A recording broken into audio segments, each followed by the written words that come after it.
उन्हाळा सुरू झालेला आहे, कैऱ्या छान छान मिळायला लागल्या आहेत. आपण कधीतरी चटणी करतोय कैरीची, कधी कैरीचा भात करतोय, कधी पन्ह करतोय, कधी कधी तात्पुरतं लगेच पुरेल असं लोणचं पण करून घेतोय. आता तसंच मी आता पन्ह करणार आहे. ही कैरी मी धुवून कुकरमधून शिजवून घेतलेली आहे. त्याचा आता सगळा आपण गर काढून घ्यायचा आहे.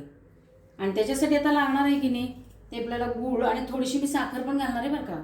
आणि सुंठ पावडर, कोणी वेलदोडे जायफळ घालते, मीठ आणि लागेल तसं पाणी घालून घेऊ. आता मी याचा गर काढून घेते सगळा. गर हा असा पूर्ण साल काढायची, सालेला पण थोडं चिकटलेलं असतं, ते काढून घ्यायचं. आणि हा असा पूर्ण पिळून पिळून त्यातला गर काढून घ्यायचा. हे कोय पूर्ण अशी मोकळी करायची. पण आता आपण हा सगळा गर काढून घेतलेला आहे, त्याच्यात ओतून घेऊया.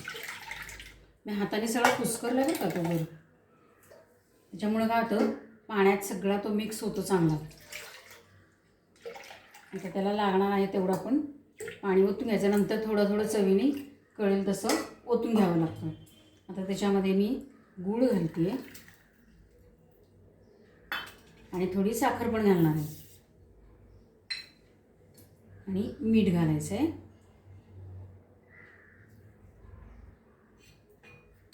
नंतर चवीप्रमाणे थोडंफार त्यात पाहिजे तेवढं ते घालून घ्यायचं आहे. वेलदोडे जायफळ किंवा सुंठ पावडर. आता हे सगळं मिश्रण आपण ढवळून घेऊया, म्हणजे सगळं विरघळलं जाईल.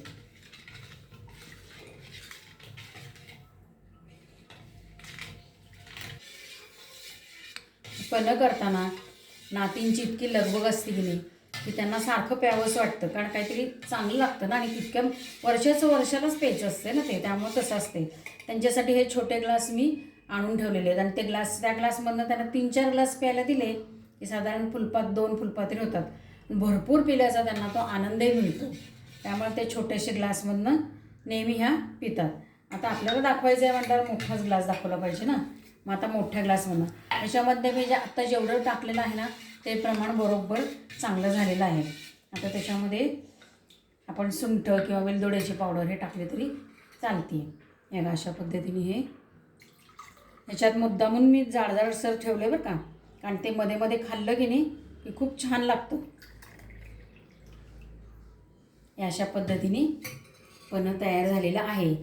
थंडगार पन्ह प्यायचं, थोडा वेळ फ्रीजमध्ये ठेवायचं आणि प्यायचं. आत्ता करायचं सकाळी आणि दुपारी प्यायचं, म्हणजे मग ते छान थंड लागतं. उष्णता शरीरातली कमी होते आणि गुळाने पण उष्णता कमी होते. असं थंडगार घरातलेच साहित्य जे असेल घालून ते करायचं आणि लाईक शेअर करायचं.